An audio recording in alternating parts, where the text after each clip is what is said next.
Hello friends, study basic 24/7 में आपका स्वागत है।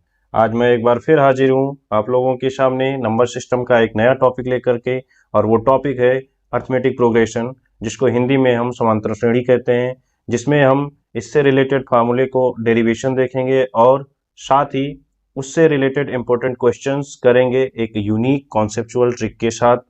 तो फिलहाल हम आप लोगों को ज़्यादा बोर ना करते हुए वीडियो को शुरू करते हैं। लेकिन उससे पहले आप लोगों को बता दें कि अगर आप लोग मेरे चैनल पर नए हैं तो प्लीज़ चैनल को सब्सक्राइब कर लीजिए, साथ ही बेल आइकन को भी प्रेस कर लीजिए, जिससे मेरे द्वारा बनाई गई वीडियो की सारी लेटेस्ट अपडेट आप लोगों को मिलते रहे। तो चलिए शुरू करते हैं। जैसा कि देख सकते हैं सामने लिखा हुआ है अर्थमेटिक प्रोग्रेशन, जिसको हिंदी में हम समांतर श्रेणी बोलते हैं। ठीक है, ये होता क्या है? जैसे मैं अगर कोई नंबर लिख दूं 2, 3, 4, 5, 6, 7 एंड सो ऑन, ऐसे में नंबर लिखता चला जाऊं, 1 भी लिख देते हैं। तो यहाँ पर मैंने क्या देखा कि इसी को हम समांतर श्रेणी कहते हैं। समांतर को अगर हम ब्रेक करें तो क्या निकल के आएगा? समान अंतर।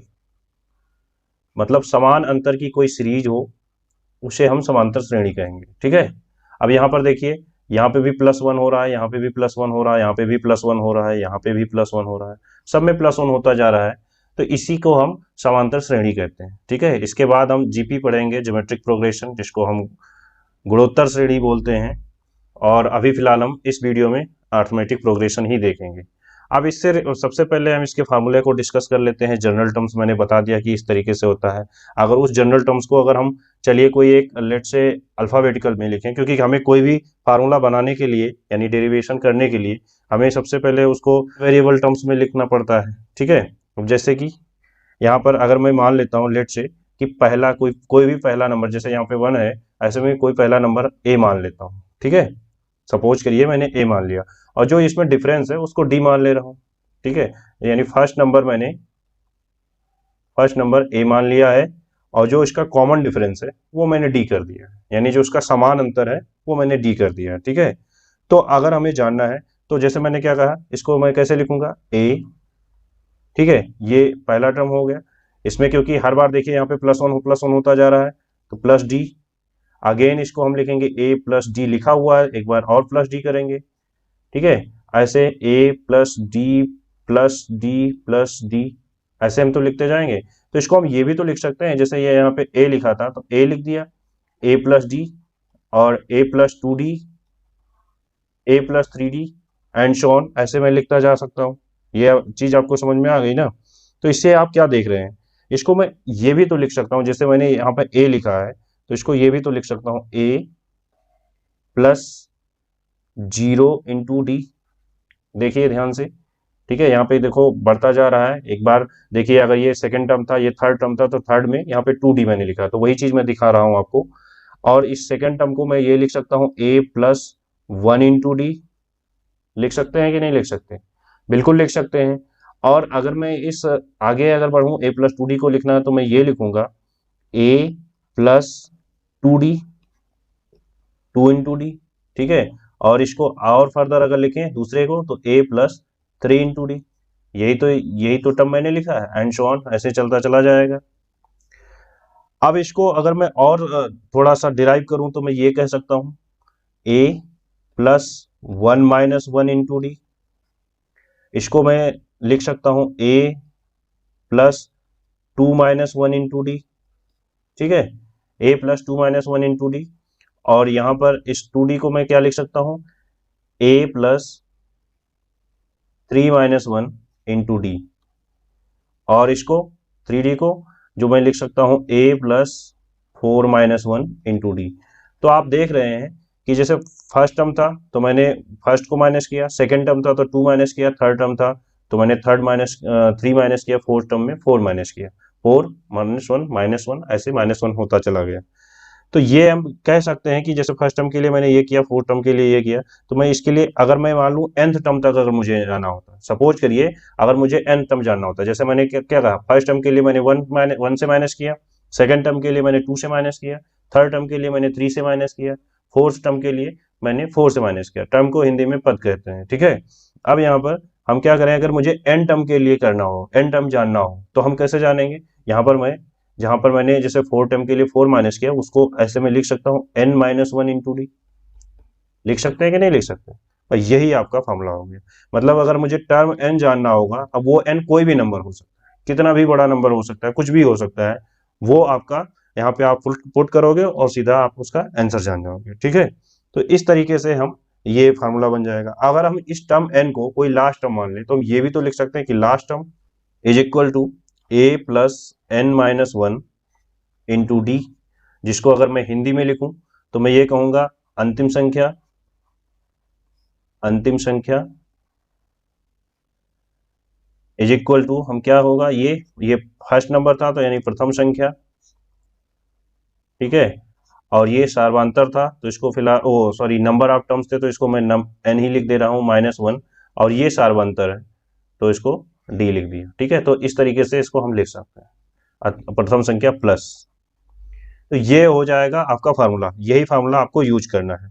अब देखो इसमें कुछ, जैसे अगर मैं ये कहूं कि आज का जो सार्वंतर अगर यानी d अगर ग्रेटर देन 0 है, यानी 0 से अगर कोई बड़ा नंबर है सार्वंतर, तो इट मीन्स वो पॉजिटिव होगा, इट मीन्स वो पॉजिटिव होगा, और तब क्या होगी, एपी यानी जो समांतर श्रेणी वो इंक्रीज होगी। जैसे कि इसी इक्वेशन में देखिए, मैं चलो लिख देता हूं 2, 4, 6, 8, 10 एंड सो ऑन। तो मैंने देखा कि जो इसका सार्वंतर है यानी जो डिफरेंस है कॉमन, वो क्या है, +2 का है, +2 का है। ठीक है, तो हम यहां से आराम से समझ सकते हैं कि d इज ग्रेटर देन 0 है, तो यहाँ पे देखो क्या हो रहा है, एपी इंक्रीज कर रही है।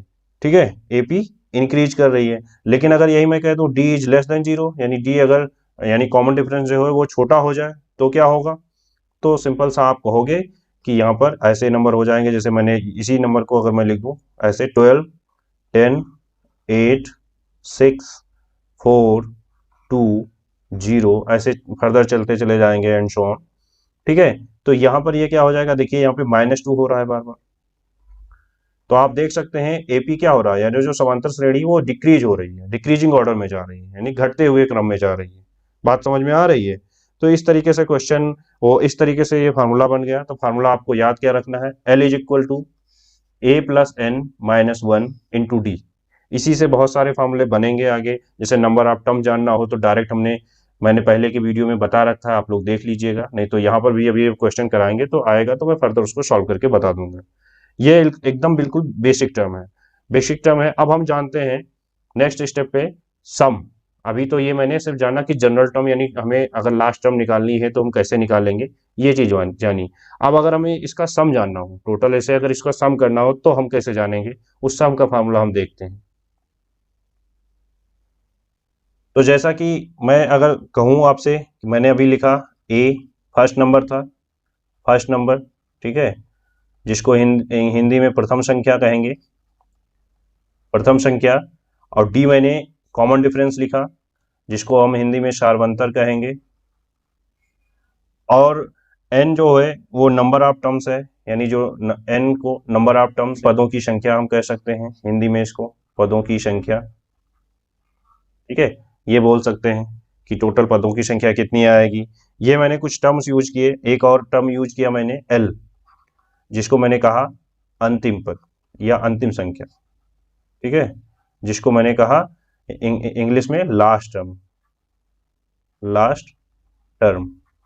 ये चीज आप लोगों को जैसे ये नंबर पता होने चाहिए, ताकि जब direct a plus n-1 into D रखें तो आप समझ पाए।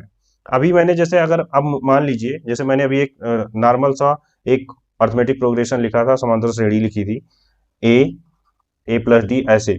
ठीक है, अगर मैं उसी को आप जैसे सम करना है तो सम को s से डिनोट कर देते हैं, s से डिनोट कर देते हैं। तो मैं क्या करूंगा, अगर ऐसे मुझे करना है तो a plus D, a plus 2d, ये तो लिखता चला जाऊंगा, a plus 3d, a plus 4d and so on. Last में इसको, क्योंकि ये लास्ट में कोई नंबर हमें पता नहीं है, इसलिए मैं एक कोई नंबर ले लेता हूं, यहां से शुरू करता हूं, जैसे l-3d लास्ट नंबर है तो लास्ट से 3d यानी फोर्थ लास्ट टर्म है ये, प्लस l-2d प्लस l-d और प्लस l, इस तरीके से ये नंबर हो जाएगा।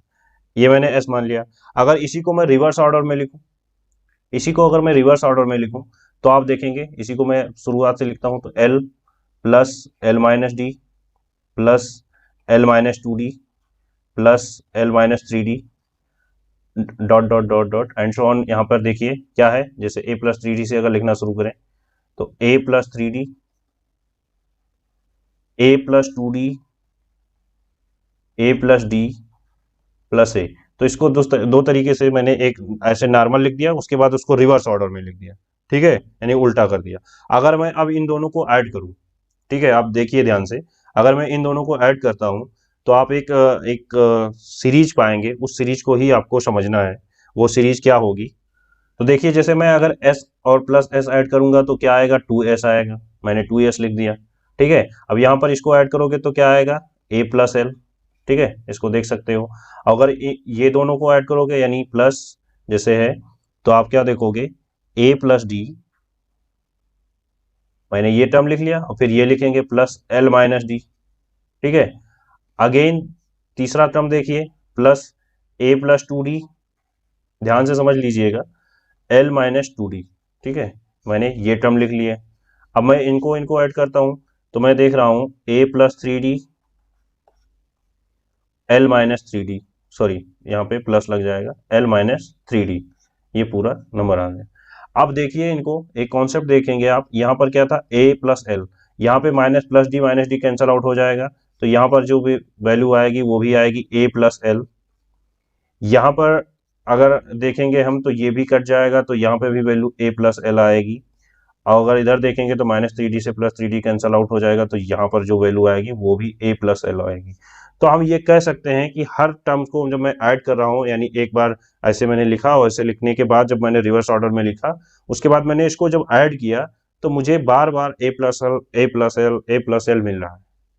बात को ध्यान से समझिए। तो मैं ये कह सकता हूं कि अगर मुझे एन टर्म तक अगर जाना है, एन टर्म तक जाना है, तो बार बार एन टर्म तक ही होगा, यानी एन टाइम्स जो हो जाएगा वो a प्लस एल आएगा। जैसे यहाँ पे 4 प्लस, मैंने 4 टर्म्स को प्लस किया तो 4 टाइम्स आया a प्लस एल। अगर मैं n टाइम्स तक प्लस एल करूंगा, a प्लस एल करूंगा, तो मुझे n टाइम्स तक आएगा, ठीक है। तो ये हो गया n into a plus l is equal to 2s। ये चीज आपको समझ में आ गई। अब यहाँ पर बताइए, तो हम यहाँ से डायरेक्ट लिख सकते हैं कि s is equal to n by 2 a plus l. ये आपका एक फार्मूला बन गया सम का, यानी सम जानना है आपको तो डायरेक्ट n बाई 2 करिए, a प्लस एल करिए, आपको पता चल जाएगा। जहां पर s क्या है, ये सारा योग है यानी सम है, सारे मतलब जितने भी टर्म्स होंगे उनका सम है, टोटल नंबर ऑफ सम, ठीक है, जो ये नंबर्स दे रखे होंगे। n क्या है, वही जो कितनी बार आया है, टोटल कितने नंबर्स हैं, ये है। a आपको पता है फर्स्ट नंबर है, l लास्ट नंबर है। लेकिन कभी कभी ऐसे क्वेश्चंस आएंगे जिसमें एल नहीं काउंट दिया रहेगा, डायरेक्ट अगर जैसे ऐसे आ जाए 10, 12, 14 एंड सो ऑन 50 तक, तब तो आप डायरेक्ट यहीं पे वैल्यू रख दोगे, ए आपका 10 हो जाएगा, लास्ट टर्म है जो 50 है प्लस 50 लिखोगे, ठीक है, और ये बाई 2 का बाई, अब देखिए यहाँ पे पहले हम एन निकाल लेंगे, ठीक है, एन निकालने के बाद हम उसको बाई 2 कर देंगे। एन कैसे निकालेंगे वो मैंने बता रखा है, अभी मैं फिर से बता दे रहा हूँ। तो पहले हम इसको समझ लेते हैं। तो यहाँ पर अगर मुझे एल ना दिया हो तो हम क्या करेंगे, तो हम लिखेंगे इसी को एन बाई 2 ए, और एल को क्या लिख सकते हैं, अभी मैंने बताया ना इससे पिछले में कि लास्ट टर्म कैसे होती है, यानी अंतिम संख्या जानने के लिए हम क्या करते हैं, a plus n minus 1 into d, ठीक है, ये हम करते हैं, यही तो करते हैं। तो बस इसी को कर देंगे। अब यहाँ पर देखिए, इसको मैं ऐसे लिख देता हूं, तो हम देखेंगे एन बाई 2 आ जाएगा, ये देखो ये ऐड हो जाएगा, 2a हो जाएगा, 2a plus n minus 1 into d, ये फार्मूला आपका बन गया। तो जब लास्ट टर्म नहीं गिवन होगा तो आपको ऐसे कर देना, ठीक है। आई होप क्लियर हो गया होगा। चलिए मैं फार्मूला को, दोनों फार्मूला को एक बार फिर से लिख देता हूं। अगर आप लोगों को ये डेरिवेशन चाहिए तो आप लोग स्क्रीनशॉट ले लीजिए, मैं इसको इरेज करने जा रहा हूं। तो मैं अगर समराइज करूं तो मैंने कहा कि अभी तक मैंने लास्ट टर्म के लिए बताया a plus n minus 1 into d. जब लास्ट टर्म गिवन होगी यानी अंतिम संख्या गिवन है, लास्ट टर्म अगर गिवन है अंतिम संख्या, तो क्या होगा, तो वहां पर आप डायरेक्ट n बाई 2, यहाँ जब आपको सम जानना हो तब की बात कर रहे हैं, तो सम जानने के लिए आप डायरेक्ट लिखोगे n by 2 a plus L, मैंने सबको डिराइव कर रखा है, ऑलरेडी बता रखा है। और अगर नहीं गिवन है तो हम क्या करेंगे, s is equal to n by 2 जब गिवन नहीं रहेगी तो 2a plus n minus 1 into d, ठीक है, ये फार्मूला लग जाएगा। फिर देखिए n जानने के लिए मैंने डायरेक्ट बताया था एक बार, इससे पहले पिछली वीडियो में मैंने बता रखा है, तो आप लोग उसको देख लीजिएगा। फिलहाल मैं एक बार और बता दे रहा हूँ जल्दी से। देखिए मैंने इसी को लिखा यहाँ पे l is equal to a plus n minus 1 into d. अब हमें जानना क्या है, n ही तो जानना है। तो मैं चलिए इस a को अगर इधर लिख देता हूँ तो ये n minus 1 into D, l minus a आ जाएगा।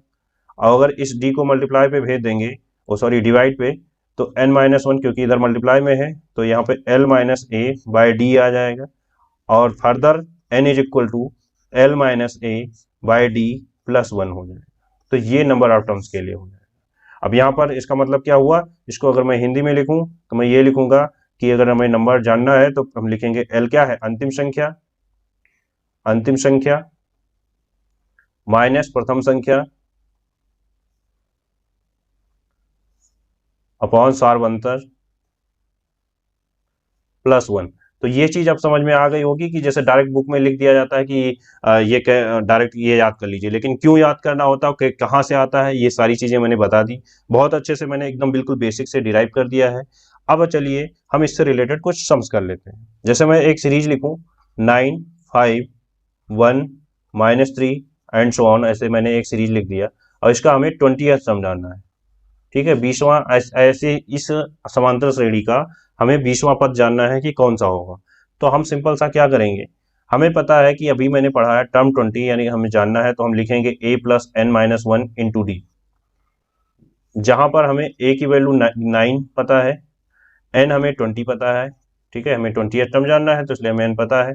और d हमें क्या पता है, यहाँ इसको माइनस करेंगे तो 5 माइनस 9 करेंगे तो क्या आएगा, -4। 1 माइनस 5 करोगे तो -4 आएगा। ये भी बड़ा कॉन्सेप्ट सीखने वाला है कि देखिए कभी भी अगर जैसे ए बी सी अगर कोई ये अगर एपी में है, ये भी समझ लीजिए, इस टाइप के भी क्वेश्चन बड़ा हेल्प करेंगे आगे, ठीक है, ये भी कॉन्सेप्ट आपको पता होना चाहिए। अगर ये ए बी एंड सी तीन टर्म्स लिखे हुए हैं, अगर ये एपी में है, ठीक है, तो इट मीन्स यानी b minus a is equal to c minus b होगा। देखिए यहाँ पे 1 माइनस 5 और 5 माइनस 9 करने पे दोनों का जो इक्वल आ रहा है ना, सर्वांतर जो है इनका कॉमन डिफरेंस इक्वल आ रहा है, तभी तो एपी में है। अगर ये एपी में है तो ये कंडीशन हर हाल में फुलफिल करेंगे ही करेंगे, तभी वो एपी में कहलाएंगे, क्योंकि हर एक अगर उनके टर्म्स जब इक्वल होते चले जाएंगे, ठीक है, अगर आगे भी बढ़ जाए। तो मैं यहाँ से देखिए अगर इस माइनस बी को इधर ले आऊं और इस ए को इधर भेज दूं तो मैं ये कह सकता हूँ 2b is equal to a plus c, और यहाँ से मैं बोल सकता हूँ b is equal to a plus c by 2। ये बहुत काम की चीज है, ये अभी आगे आप देखेंगे, ये अर्थमेटिक मीन में भी, ये चीज डायरेक्ट अर्थमेटिक मीन में भी आप लोगों को बताई जाएगी। इससे रिलेटेड अभी और हम चीजें देखेंगे। तो देखिए यहाँ पे हमें डी भी पता चल गया -4, ठीक है, डी -4 पता चल गया। अब हमें टर्म 20 जानना है, तो टर्म 20 के लिए क्या करेंगे, टर्म 20 मैंने लिखा, ए हमें पता है 9 प्लस n 20 -1। डायरेक्ट देखिए 20 अगर जानना है तो एक बार अभी मैं लिख दे रहा हूँ 20 -1, लेकिन जब आप इसको सॉल्व करेंगे ना, n जो d की वैल्यू -4 आप डायरेक्ट लिखोगे, ठीक है, तो आपको इतना समय नहीं लगेगा करने में, ठीक है। क्यों, क्योंकि जैसे आप इसको देखिए सॉल्व करिए तो देखिए 9 प्लस यहाँ 19 आएगा, 19 माइनस मल्टीप्लाई बाय -4 करोगे तो -76 हो जाएगा, ठीक है, 9 माइनस 76 करेंगे तो आंसर जो आएगा वो 67 आएगा, वो भी माइनस का। तो ये हमारा आंसर हो जाएगा। इसको अगर हम डायरेक्ट जानते हैं तो यहाँ से अगर हमें जैसे ये चीज पता चल गई थी तो आप देखिए डायरेक्ट कर सकते थे हर बार। जैसे अगर 20 टर्म है तो 19d हो जाएगा। अगर आपसे डायरेक्ट कोई पूछे, डायरेक्ट यहाँ पे जैसे a plus n-1 into D लिखा है, इसको ऑब्जर्व करिए। जैसे अगर मैंने आपसे पूछा 15 टर्म क्या होगा, तो आप डायरेक्ट ये बोल सकते हो a प्लस 14d होगा, क्योंकि 15 माइनस 1। ये चीज जब आप सीख जाओगे तो बहुत आसानी से चीजें अभी क्वेश्चन होने लगेंगी। अभी मैं खुद दिखाऊंगा आपको। अगर आपसे मैंने पूछा जैसे यहाँ पे a प्लस जैसे 28 टर्म पूछा गया था, तो मैं ये बोल सकता था कि a प्लस 19d, और 19d मतलब 19 4 जा 76। तो डायरेक्ट देखिए इतनी चीजें तो खत्म हो गई हैं ऐसे ही। और 9 अब क्या था, 9 माइनस 76, क्योंकि ये माइनस में आएगा, 9 माइनस 76 क्या होगा, -67। मतलब ये चीजें ओरली की जा सकती हैं, ऐसे ही क्वेश्चन आते हैं, ओरली की जा सकती हैं इस तरीके से, ठीक है। तो ये चीज आई होप क्लियर हो गई होगी। कुछ और बेसिक टर्म हम जान लेते हैं। जैसे कि मैं बता रहा हूं, अगर कभी भी 3 कॉन्जिक्यूटिव टर्म्स आ जाएं, ठीक है, अगर इसका सम पूछा जाता है 3, इसको हिंदी में मैं कहूंगा 3 क्रमागत संख्याएं अगर आपको पूछी जाती हैं, उसका सम पूछा जाता है, तो आप जो टर्म लिखोगे वो डायरेक्ट यहाँ से लिख सकते हो, ए माइनस डी, इसी रिजल्ट से आया है, ए माइनस डी, ए प्लस डी। अगर आप लोग कहोगे तो इसको भी मैं बता दूंगा कि ये कहाँ से आया है, ए माइनस डी, ए प्लस डी, ठीक है। अगर मुझसे फोर्थ कॉन्जिक्यूटिव टर्म्स पूछी जाती हैं, यानी 4 क्रमागत संख्याएं पूछी जाती हैं हमसे, तो मैं क्या करूंगा, उसके लिए मैं, यानी उनका योग पूछा जाएगा, तो हम उनके लिए यूज करेंगे ए माइनस थ्री डी, ए माइनस थ्री डी, ओके, ए माइनस डी। अब यही जो देखो, एक साइड याद करिए, जैसे ए माइनस थ्री डी, ए माइनस डी याद कर लिया, तो इसी का जस्ट उल्टा हो जाएगा, ए प्लस डी और ए प्लस थ्री डी। ये आसान बना देगा, क्योंकि जब भी इनको ऐड करोगे तो ये तुरंत कट जाएंगे, ये माइनस थ्री डी से माइनस प्लस थ्री डी, ये प्लस डी से माइनस डी कैंसल आउट हो जाएगा और सीधा आप आंसर दे सकते हो। इसीलिए ये डायरेक्ट फॉर्मूला याद रखना आपके लिए हेल्पफुल होगा, ठीक है। जैसे अगर हमें फिफ्थ के लिए अगर जानना है, जैसे 5 टर्म्स के लिए अगर डायरेक्ट पूछ लिया जाए, ठीक है, यानी 5 क्रमागत संख्याओं का योग, या 5 कॉन्जिक्यूटिव टर्म्स के लिए अगर पूछा जाए, तो आप लिखोगे ए माइनस टू डी, ठीक है, ए माइनस डी। जब भी ऑड नंबर्स होंगे तो बीच में ए आ जाएगा, देखिए जैसे ए आ गया, ठीक है। अब फिर से, अब ये 3 टर्म्स इधर बन गए, इधर भी वही लिखोगे आप, क्या, ए प्लस टू डी, सॉरी ए प्लस डी और ए प्लस टू डी, ये कॉन्जिक्यूटिव टर्म्स हो जाएंगे। 6 का अगर हम कहें, बस 6 तक याद रखना है, ठीक है। अब 6 देखो ये इवन है, तो इसमें बीच में ए नहीं आने वाला है, ठीक है। तो इसके लिए क्या हो जाएगा, ए माइनस फाइव डी, ए माइनस फाइव डी, ए माइनस थ्री डी, ए माइनस डी। अब इसी को आप लिख दीजिए प्लस में, पॉजिटिव में, जैसे ए प्लस डी, ए प्लस थ्री डी और ए प्लस फाइव डी, ये हो जाएगा। बस इतना याद रखना है आपको, ठीक है। इसको आप नोट डाउन कर लीजिए, या आप स्क्रीनशॉट ले लीजिए वीडियो को पॉज करके, ठीक है। मैं इरेज कर रहा हूँ इसको। अगर मान लीजिए कि अगर ऐसे कोई नंबर लिखा हो, जैसे A1, A2, A3, A4, A5 dot dot dot, अगर ऐसे कोई एपी लिखी हो, ठीक है, AN तक, AN टर्म्स तक लिखी हो, तो हमें क्या करना है, उसका अगर हमें अर्थमेटिक मीन जानना है, अर्थमेटिक मीन जानना है, तो हम क्या करेंगे, इन्हीं का प्लस करेंगे, A1 plus A2 plus A3 plus A4 dot dot dot plus AN, यही तो करने वाले हैं। और डिवाइड करेंगे जितने नंबर हम, अर्थमेटिक मीन आपको पता है कि कैसे, यानी जिसको हम औसत कहते हैं, ठीक है। औसत भी वही चीज होता है, एवरेज जिसको बोलते हैं, अर्थमेटिक मीन भी बोल सकते हैं उसको, ठीक है। तो यहाँ पर क्या हो जाएगा, ये अब यहाँ पे इसको n, यानी जितनी, जैसे क्या होता है एवरेज हम कैसे निकालते हैं, सबको ऐड कर लेते हैं और जितने नंबर्स को ऐड किए उतना हम नीचे डिवाइड कर देते हैं। तो ये देखो, अब इसके लिए अभी मैंने फार्मूला क्या बताया, जैसे इसके लिए मैंने बताया फार्मूला, जैसे सम के लिए अगर एपी है तो n/2 a प्लस एल होता है, नीचे n दिया हुआ है, ठीक है। तो इसको अगर सॉल्व करोगे तो n a plus L by 2n आ जाएगा, n से n कैंसल आउट हो जाएगा, तो आप देखिए a प्लस एल बाई 2, ये डायरेक्ट फॉर्मूला बन जाता है। तो ये फॉर्मूला आप डायरेक्ट याद कर सकते हो, ये मतलब इसी से आया है। अगर नहीं आपको लास्ट टर्म पता है तो फिर से उसी तरीके से सॉल्व कर लोगे इसको। ये चीजें क्लियर हो गई होंगी। एक और इंपॉर्टेंट कॉन्सेप्ट देख लीजिए, जैसे अगर कभी कभी ऐसे नंबर आएंगे कि थ्री नंबर्स अगर ऐसे दे दिए जाएंगे, कोई 3 नंबर्स ए एंड बी, ठीक है, ये 3 नंबर दे दिए गए, ये एपी में है, ए एपी में है, तो आपसे, और यहाँ पर इट मीन्स अगर ऐसे नंबर दे दिए गए तो ये जो बीच वाला नंबर होगा वो हमेशा अर्थमेटिक मीन होता है, ठीक है, हमेशा अर्थमेटिक मीन होता है। इसको a माइनस ए करोगे और is equal to b minus a, ये भी मैंने बताया, अगर एपी में है तो ये रूल फॉलो होना चाहिए, मस्ट है, बिना ये रूल के एपी में नहीं होगा, यानी दोनों के बीच का जो कॉमन डिफरेंस है वो सेम होना चाहिए, तो यहाँ पे ये चीज फॉलो होनी चाहिए, बी माइनस ए। तो यहाँ पे देखिए, अगर इसको इधर भेज देंगे, इसको इधर भेज देंगे, तो क्या हो जाएगा, 2a is equal to a plus b, जो कि a की वैल्यू क्या आ जाएगी, a प्लस बी बाई 2। तो ये कुछ कॉन्सेप्ट मैंने, जो फार्मूले मैंने आप लोगों को बताए हैं, आप लोग इसको अच्छे से लर्न कर लीजिए। कुछ और मैं एक दो चीज बता दे रहा हूँ, बिल्कुल ऑब्जर्वेशन है, बहुत छोटी सी चीज है, इसमें और बहुत कुछ ज्यादा नहीं समझना है। अगर मैं एक सीरीज लिखूं 2, 4, 6, 8, 10, 12, ठीक है, अगर मैं इसमें plus one plus one plus one plus one plus one plus one अगर ऐड करता हूं तो रिजल्ट क्या मिलेगा, 3, 5, 7, 9, 11, 13। और अगर इसमें मैं -1 कर दूं तो यहाँ पे 1 3 5 7 9 11 मिलेगा। इस वाले में अगर मैं एक बार +1 कर देता हूँ, एक बार -1 करता हूँ, तो हमें ये 2 रिजल्ट मिलेंगे, 2 हमें सीरीज मिलेगी। तो ये बताइए आप लोग, क्या ये सीरीज एपी में है, समांतर श्रेणी में है कि नहीं है? अगर ये एपी में है, ठीक है, तो हम चाहे अगर सेम नंबर से प्लस करते हैं या सेम नंबर से सब्ट्रैक्ट करते हैं, तो जो रिजल्ट आएगा वो भी एपी में ही होगा। आप चेक कर सकते हैं, देखिए यहाँ पे भी +2 का डिफरेंस था, यहाँ पे भी +2 का डिफरेंस था, यहाँ पे भी +2 है, यहाँ पे भी +2 है, और यहाँ पे भी +2 है, यहाँ पे भी +2 है। तो उससे एपी पे कोई डिफरेंस नहीं, फर्क नहीं पड़ता। इवन जो कॉमन डिफरेंस है वो भी सेम रहता है। कोई भी नंबर से आप इसको प्लस कर दीजिए, माइनस कर दीजिए, आप चेक कर सकते हैं, जो कॉमन डिफरेंस है वो सेम रहने वाला है। ठीक है, सार्वंतर जो इसका है वो सेम रहने वाला है। लेकिन अगर मैं इसमें मल्टीप्लाई कर दूं, तो देखिए 2 2 जा 4, 4 2 जा 8, 6 2 जा 12, 16, 20, 24। ठीक है, और अगर मैं इसको डिवाइड कर दूं, तो 2 2 जा 1, ओ सॉरी 2 1 जा 2, 2 2 जा 4, 2 3 जा 6, 2 4 जा 8, 2 5 जा 10, 2 6 जा 12।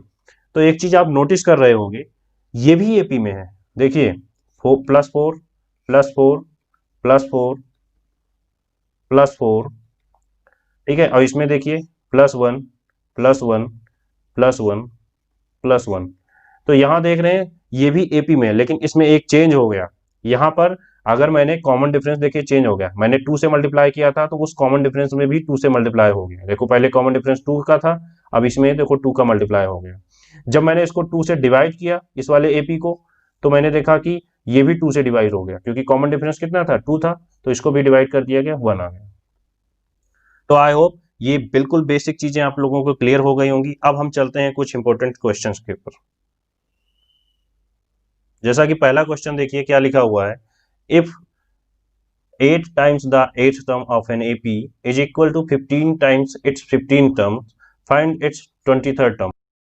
तो यदि किसी समांतर श्रेणी के 8वां पद का 8 गुना और 15वें पद का 15 गुना बराबर है, अगर 15 पद का 15 गुना के बराबर है, तो उसका हमें 23rd यानी 23वां पद ज्ञात करना है। देखिए यहाँ पे ये भी एक बहुत अच्छा क्वेश्चन है, ये पूछा जाता है, और ये इसका आंसर अगर इस तरीके से पूछा जाए, अभी मैं बता दूंगा, तो इसका सीधा आंसर आप आंख बंद करके दे सकते हो। अगर मैं पहले इसको एकदम बिल्कुल बेसिक से सॉल्व करूं, तो देखिए उन्होंने क्या कहा कि 8 term of N AP is equal to, देखिए 8 टाइम्स द 8 टर्म, यानी 8 टाइम्स, यानी टाइम्स मतलब मल्टीप्लाई होता है, ठीक है, 8 गुना जैसे लिखा हुआ है, और 8 टर्म यानी टर्म 8 मैंने ऐसे लिख दिया। ये किसके इक्वल है, 15 टाइम्स इट्स 15 टर्म्स, यानी 15 टाइम्स इट्स 15 टर्म्स, ये मैंने लिख दिया।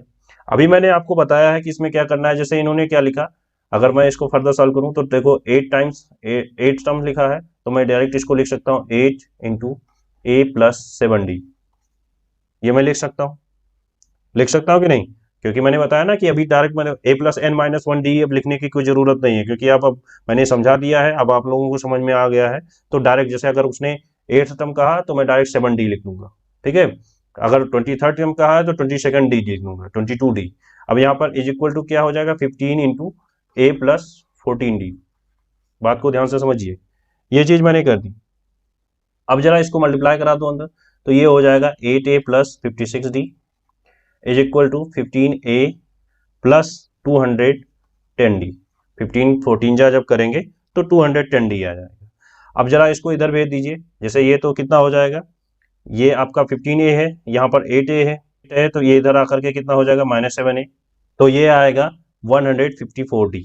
ठीक है, इसको आप माइनस करेंगे तो ये आएगा 154d। a की वैल्यू जो आ जाएगी यहाँ से, a की वैल्यू जो आएगी वो जैसे 154d आप जब करेंगे बाय 7, तो ये 22 आएगा। तो a की वैल्यू कितनी आ गई, 22d, वो भी माइनस की, -22d आ जाएगा। ध्यान से समझिए। अब हमें जानना क्या है, 23rd, हमें क्या जानना है, 23rd। तो देखिए अगर मैं यहाँ पर मैं क्या लिखूंगा, जैसे a प्लस 22d लिखूंगा, जैसे 23rd यानी 23वां पद जानना है तो हम 22d लिखूंगा, अभी मैंने बता दिया है। तो a की वैल्यू यहाँ पे क्या है, -22d, तो -22d प्लस 22d क्या हो जाएगा, 0। तो इस टाइप का कोई भी क्वेश्चन पूछ ले, ऐसे पूछ ले, जैसे 8 टाइम्स द 8 टर्म पूछा गया है, ऐसे पूछ ले 7 times the 7th term and 12 times the 12th term, 12 times the 12th term, तो अब उसको ऐड कर दीजिए। देखिए यहाँ पे सिंपल क्या किया गया, 8 और 15 23rd, जब टर्म्स पूछा गया 8 टर्म और 15 टर्म 23rd, उसी को ऐड कर दिया गया। ऐसे अगर मैं पूछूं 7 टर्म और 12 टर्म और उसको ऐड कर देता हूं तो कितना आ जाएगा, बाद में मुझसे 19 टर्म पूछ लिया जाए उसका आंसर 0 होगा, हमेशा 0 होगा। ठीक है, किसी भी तरीके से ऐसे कोई पूछ ले, यानी पांच जो फिफ्थ टर्म है वो फिफ्थ का फिफ्थ टर्म बता दीजिए, 5 टाइम्स ऑफ फिफ्थ टर्म, और फिर 10 टाइम्स ऑफ 10 टर्म, तो आप उसको ऐड करके पूछ लीजिए कि 15 टर्म्स कितना होगा, तो उसका भी आंसर 0 होगा। तो इस टाइप के क्वेश्चन बनते हैं कभी कभी, तो ये आप अगर आपके माइंड में रहेगा तो सीधा आंसर आप इसका दे पाएंगे कि इसका आंसर 0 होगा।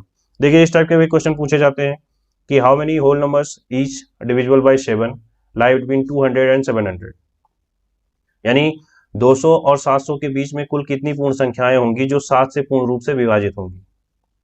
ठीक है, यहाँ इंपॉर्टेंट वर्ड है बिटवीन, बहुत कंफ्यूजन होती है लोगों को। ठीक है, बिटवीन यानी इट मींस यानी 200 से लेकर के 700 के बीच में हमें बताना है कि 7 से कौन से कितने ऐसे नंबर होंगे जो डिवाइड होंगे। तो देखिए ये तो डिवाइड नहीं होता है। ठीक है, जैसे अगर इसको आप डिवाइड करेंगे तो देखो 7 2 जा 14 हो जाएगा, 6 बचेगा, और जो होता है 7 8 जा 56, तो ये बच जाएगा 7 8 जा 56। तो ये हम कह सकते हैं कि जो नंबर होगा वो 203 डिवाइड होगा। ठीक है, 203 इससे डिवाइड हो जाएगा। देखिए अभी अगर हम यहाँ पे 203 कर दें तो देखिए 7 2 जा 14, 6 बचा था, यहाँ 7 9 जा 63, तो फर्स्ट टर्म जो हो जाएगा वो 203। पहले हमें यही जानना है, फर्स्ट टर्म और लास्ट टर्म जान लेंगे। अब इसको अगर मैं लिखना चाहे तो लिख सकते हैं 203, सेकंड टर्म होगा जो 210 होगा, थर्ड टर्म होगा वो 217 होगा। कैसे हमें पता चला, क्योंकि 7 से डिवाइड हो रहा है तो 7 7 प्लस करते चले जाएंगे, 7 ही इसका कॉमन डिफरेंस बन जाएगा। ठीक है, अब लास्ट टर्म जानना, तो लास्ट टर्म आप इसको डिवाइड करके देखेंगे तो कहेंगे 700 हो जाएगा, लेकिन यहीं पर आप गलती कर जाएंगे। उसने क्या कहा, इसके बीच में नंबर होने चाहिए, मतलब 700 नहीं हो सकता, 200 से 700 के बीच में हमें नंबर बताने हैं, 700 को नहीं इंक्लूड कर सकते। तो ये चीज मैंने बताया ना, ये चीज बहुत ध्यान रखने वाली चीजें हैं। तो यहाँ पे माइनस हम 7 कर दें तो इट मींस वो कुछ नंबर होगा जो 693, लास्ट टर्म जो होगी वो 693। अब हमें ये पता चल गया। अब हमें जानना क्या है कि टोटल कितने टर्म्स हैं। तो देखिए ए हमें पता चल गया, देखिए पहले ए पता चल गया क्या है 203, एल पता चल गया क्या है 693, एन हमें जानना है। ठीक है, एन जानना है और डी हमें पता है। तो मैंने अभी क्या लिखा है, n is equal to l minus a upon d plus 1।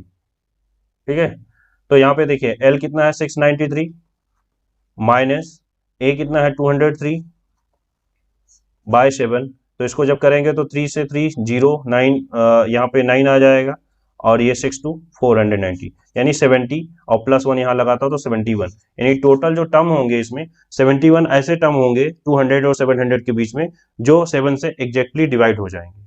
तो आई होप ये चीज क्लियर हो गई होगी। मैंने समझाया है तो इतना समय लगा है, आप लोगों को इतना समय नहीं लगेगा, बहुत आसानी से क्वेश्चन को कर ले जाएंगे। ठीक है, नेक्स्ट चलते हैं। देखिए ये भी काफी अच्छा क्वेश्चन है, एक कॉन्सेप्ट अभी मैंने बताया था उस कॉन्सेप्ट पे है क्वेश्चन, मैंने लिया है इसको। देखिए डिटरमाइन द वैल्यू ऑफ के, यानी हमें के का मान बताना है, के की वैल्यू बतानी है, जबकि वो सीरीज जो है के square plus 4k plus 8, 2k square plus 3k plus 6 and 3k square plus 4k plus 4 ये एपी में है। अब जैसे ही उन्होंने एपी में लिखा कहा तो आपके दिमाग में एक बात तुरंत आ जानी चाहिए, क्लिक करनी चाहिए कि हाँ अगर वो एपी में है तो उनके जो सार्वंतर है यानी कॉमन डिफरेंस है वो इक्वल होने चाहिए। ठीक है, तो इट मीन्स हम ये कह सकते हैं, अगर इसको पहले टर्म में अगर लिख दें तो ये के स्क्वायर प्लस 4k प्लस 8, फिर 2k square plus 3k plus 6 और 3k square plus 4k plus 4, तो क्या करेंगे इनको हम इससे सब्ट्रैक्ट कर देंगे, इसको इससे सब्ट्रैक्ट करेंगे और वो इक्वल होने चाहिए, ऐसा एपी का रूल है। ठीक है, अगर ये एपी में है तो ये रूल फॉलो करेंगे। तो चलिए करते हैं, देखिए तो देखो मैंने लिख दिया 2k square plus 3k plus 6, इसको माइनस करोगे तो minus k square minus 4k minus 8 is equal to 3k square plus 4k plus 4 minus 2k square minus 3k minus 6। मैं इसको देखिए फर्दर सॉल्व करूंगा तो 2k स्क्वायर में से 1k स्क्वायर जाएगा तो k स्क्वायर बचेगा, 3k स्क्वायर में से माइनस 4k जाएगा, सॉरी 3k से माइनस 4k तो k बचेगा, यहाँ प्लस 6 यानी माइनस 2 बचेगा। इधर देखिए 3k से 2k जाएगा, कितना बचेगा k स्क्वायर आएगा, यहाँ पर 4k माइनस 3k करेंगे तो क्या आएगा प्लस के, और यहाँ पर 4k और 4 -6 करेंगे तो -2।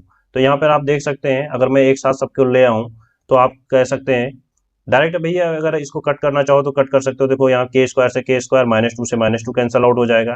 तो यहाँ पर जो ये प्लस के है इधर जाएगा तो -2k इज इक्वल टू 0 बचेगा। तो के की वैल्यू यहाँ से 0 आ जाएगी। तो देखा कैसे हम इसको आसानी से सॉल्व कर ले गए। नेक्स्ट क्वेश्चन देखते हैं। नेक्स्ट क्वेश्चन क्या है कि 10 व्यक्ति 10 दिनों में एक मकबरे का निर्माण कर सकते हैं। कहा गया, ये आया हुआ क्वेश्चन है, इंपॉर्टेंट क्वेश्चन है। ठीक है, देखो इस टाइप के भी क्वेश्चन एपी से सॉल्व हो सकते हैं, समांतर श्रेणी से ही। देखो डायरेक्ट इन्होंने नहीं एपी लिखा, लेकिन फिर भी आपको समझना है, जब उसमें समान अंतर दिखे, जब भी उस कोई भी क्वेश्चन हो, किसी भी टॉपिक से रिलेटेड क्वेश्चन है, अगर उसमें समान अंतर दिख रहा है तो हम उसमें एपी लगा सकते हैं। अगर उसमें कहीं सम की बात की गई है, कहीं हम टर्म्स जानना चाहते हैं, टोटल नंबर ऑफ टाइम हो, चाहे टोटल नंबर ऑफ आवर हो, किलोमीटर हो, कुछ भी अगर उसमें समान डिफरेंस दिख रहा है, ठीक है, तो हम उसमें भी एपी लगा सकते हैं। कोई जरूरी नहीं कि इसी तरीके से कोई टर्म लिखा हो, एपी लिखा हो, सीरीज हो तभी हो। देखिए इस क्वेश्चन को, ऐसे देखने से ये टाइम एंड वर्क का क्वेश्चन लग रहा है।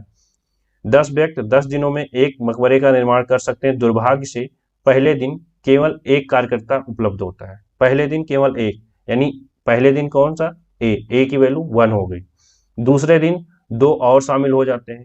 देखो +2 हुआ है, ध्यान से समझिए, 2 और शामिल हुए हैं, ये नहीं कि सिर्फ 2 हुए हैं, 2 और शामिल हुए हैं, +2 मतलब डिफरेंस यहाँ पे 2। आगे अभी देखना, काम पूरा होने तक प्रतिदिन 2 कार्यकर्ताओं के शामिल होने का सिलसिला जारी रहता है। यही वर्ड आपको बता रहा है कि ये समांतर श्रेणी का क्वेश्चन है। यही जो सेंटेंस है आपको बता रहा है कि समांतर श्रेणी का, क्योंकि वो हर दिन 2 शामिल होते रहेंगे, 2 जो है कार्यकर्ता उसमें शामिल होते रहेंगे। तो ये कब होता है, देखिए जब एपी होता है तो +2 हो रहा है या +4, जो भी सारबंतर है वो प्लस प्लस होता रहेगा या माइनस माइनस होता रहेगा, जैसा भी है वो एपी की चीज तभी कंटिन्यू रहेगी। ठीक है, तो वही चीज इन्होंने कहा। तो अब हमें बताना है मकबरा बनाने में कितने दिन लगेंगे। हमें पहले टोटल पता चल गया, यानी टोटल नंबर ऑफ टर्म्स अगर हम ये कहें, या अगर हम ये जाने कि जैसे कुल सम, तो सम यहाँ पे हमें पता है 10 व्यक्ति 10 दिन, यानी एक व्यक्ति अगर एक दिन में कर रहे होंगे तो 10 को मल्टीप्लाई बाय 10 कर देंगे तो हमें 100 मिल जाएगा, यानी सम हमें पता है 100 है। ठीक है, इसी को अगर इंग्लिश में क्या लिखा, 10 people can build a Tom in 10 days। Unfortunately only one worker is available on the first day. On the second day 2 more are involved. The process of joining 2 workers continue daily till the work is completed.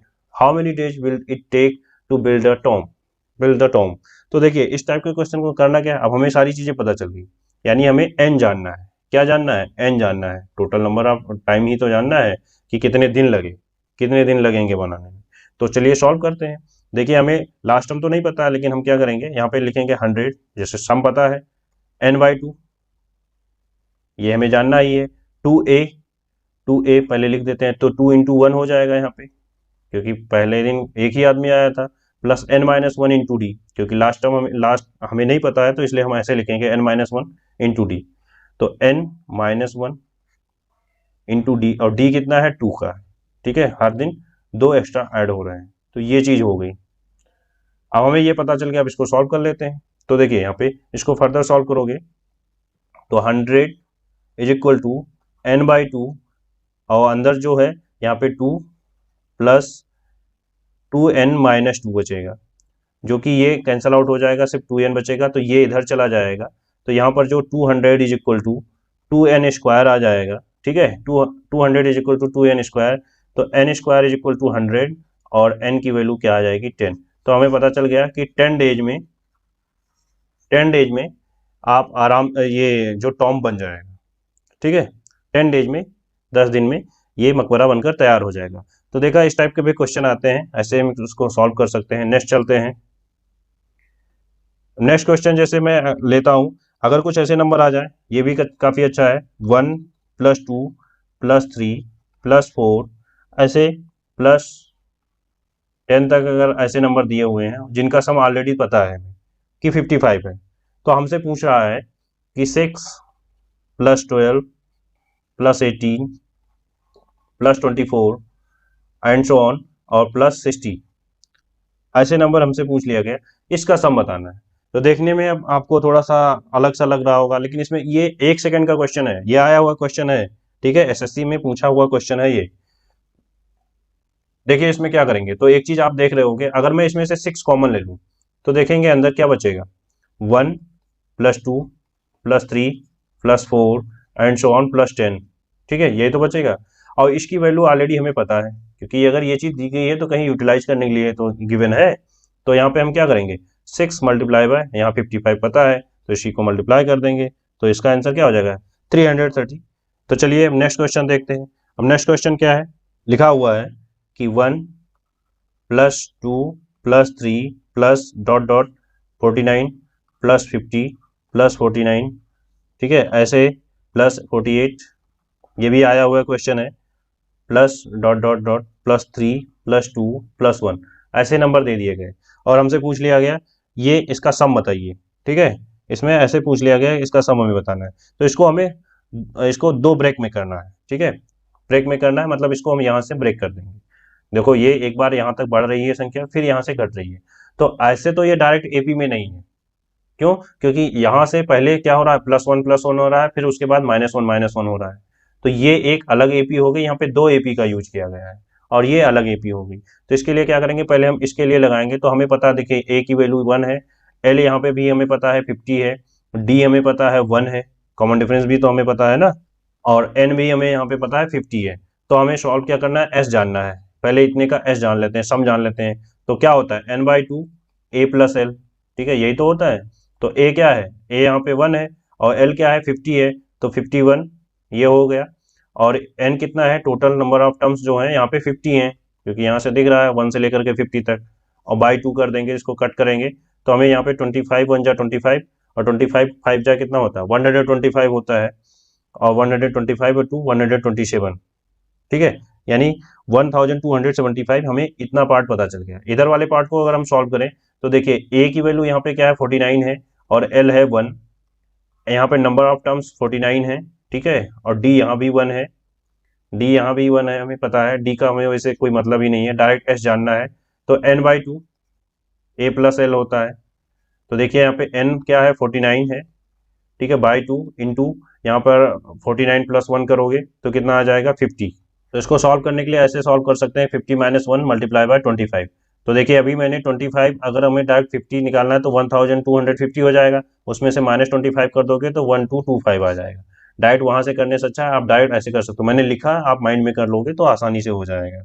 अब इसको आप add कर लीजिए, तो देखिए जब इसको आप ऐड करेंगे तो कितना हो जाएगा, 1275 ये था, 1225 ये है, तो ये 1224 यानी 2500 इसका आंसर हो जाएगा। तो इस टाइप के वे क्वेश्चन पूछे जाते हैं, अच्छे क्वेश्चन होते हैं, तो इसलिए मैंने आप लोगों को बताया। चलिए एक क्वेश्चन और देखते हैं। ऐसे भी क्वेश्चन पूछे जाते हैं, मान लो पूछा गया हमसे कि बताइए कि sum of first 16 terms of N AP, यानी किसी एपी के फर्स्ट 16 टर्म्स का यानी टोटल सम बताना है, तो वो कैसे बताएंगे, जिसमें इन्होंने गिवन दे रखा है कि जो जिसका फर्स्ट टर्म यानी पहली संख्या जो है वो 5 है, यानी ए की वैल्यू 5 है, और जो थर्ड टर्म है, थर्ड टर्म जो दे रखा है इन्होंने यानी टर्म 3 जिसको कहते हैं वो 5 है। तो देखो मैंने क्या बताया, ए की फर्स्ट टर्म तो ए मानते हैं और थर्ड टर्म को हम क्या लिख सकते हैं, ए + 2d, मैंने बताया n-1 जब भी कर दिया करो, ठीक है। तो यहाँ पे कितना दे रखा है, 15 दे रखा है, थर्ड टर्म जो है 15 दे रखा है। तो यहाँ पे जैसे रखोगे तो ये 5 + 2d = 15, ये मैं अभी लिख के दिखा रहा हूँ, आप डायरेक्ट माइंड में कर सकते हो इसको। तो यहाँ पे d की वैल्यू देखिए इधर जाएगा, माइनस में हो जाएगा 10, 2d यानी d की वैल्यू यहाँ से 5 आ जाएगी। अब हमें क्या जानना है, तो देखिए फार्मूला सम के लिए क्या होता है, n/2, देखो यहाँ पे लास्ट टर्म नहीं पता है तो इसलिए ये वाला फार्मूला यूज करेंगे, 2a n-1 इंटू डी, यही तो फार्मूला यूज करेंगे। तो इसके लिए देखिए सम हमें जानना है 16 टर्म्स का, तो हम क्या करेंगे, 16/2 8 लिखेंगे यहाँ पर, और 2a, a की वैल्यू 5 है तो 2 5 जा 10, यहाँ पर क्या है 16, तो डायरेक्ट यहाँ से बताया ना 16 जब दिया हुआ तो 15d कर देंगे, और 15d 15 5 जा 75, ठीक है। तो आप ऐड कर दीजिए, 75 + 85 हो जाएगा, 85 × 8, तो कितना हो जाएगा, 8 5 जा 40, 8 8 जा 64, यानी 680 इसका आंसर हो जाएगा। तो इस तरीके से भी क्वेश्चन बनते हैं, डायरेक्ट आप कर सकते हो, यहाँ पे जैसे 16d कहा गया तो डायरेक्ट आप उसको लिख सकते हो। चलिए एक और क्वेश्चन देखते हैं। मान लो ये क्वेश्चन दे दिया गया कि मान लेते हैं किसी एक स्कूल में 30 स्टूडेंट्स जो हैं, 30 स्टूडेंट्स हैं, वो फर्स्ट रो में है, ठीक है, स्टैंड करते हैं, stands in the first row, पहले जो रो में है वो 30 स्टूडेंट्स हैं। 27 जो है सेकंड रो में है, 27 स्टूडेंट्स हैं सेकेंड रो में, 24 जो हैं थर्ड रो में हैं।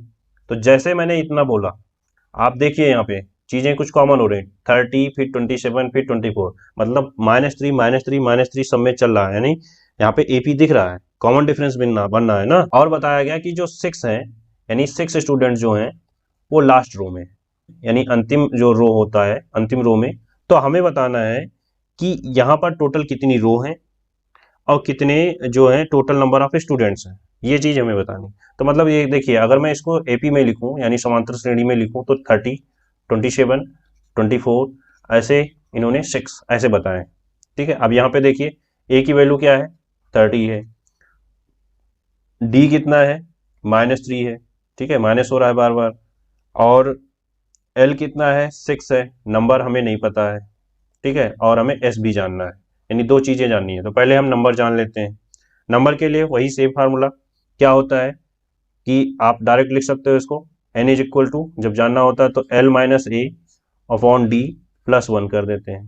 तो देखिए l क्या है, l 6 है, तो 6 माइनस 30 करोगे तो -24, और नीचे d कितना है, -3 है, तो कितना आ जाएगा 8 और प्लस 1, तो टोटल जो हो जाएगा वो 9 हो जाएगा, यानी नंबर ऑफ टर्म्स हमें पता चल गया 9।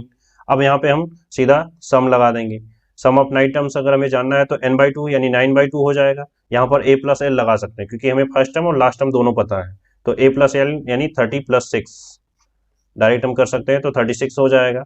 तो 9/2 मल्टीप्लाई बाय 36 यानी 18 9 जा कितना होता है, 18 9 जा 162 होता है। इस तरीके से आप इस क्वेश्चन का आंसर दे सकते हैं। तो आई होप चीज़ें बहुत अच्छे से क्लियर हो गई होंगी। अगर वीडियो अच्छा लगा है, मेरे कॉन्सेप्ट जो मैंने बताए हैं अच्छा लगा है और इसके क्वेश्चन अच्छे लगे हैं, तो प्लीज़ इस वीडियो को लाइक करिए, शेयर करिए, सब्सक्राइब करिए, साथ ही बेल आइकन को प्रेस करना बिल्कुल भी मत भूलिएगा, जिससे मेरे द्वारा बनाई गई वीडियो की सारी लेटेस्ट अपडेट आप लोगों को मिलती रहे। तो मिलते हैं ऐसे ही नेक्स्ट वीडियो में अमेजिंग ट्रिक के साथ, जिसमें हम ज्योमेट्रिक प्रोग्रेशन यानी गुणोत्तर श्रेणी पढ़ेंगे। तब तक के लिए बाय बाय, टेक केयर।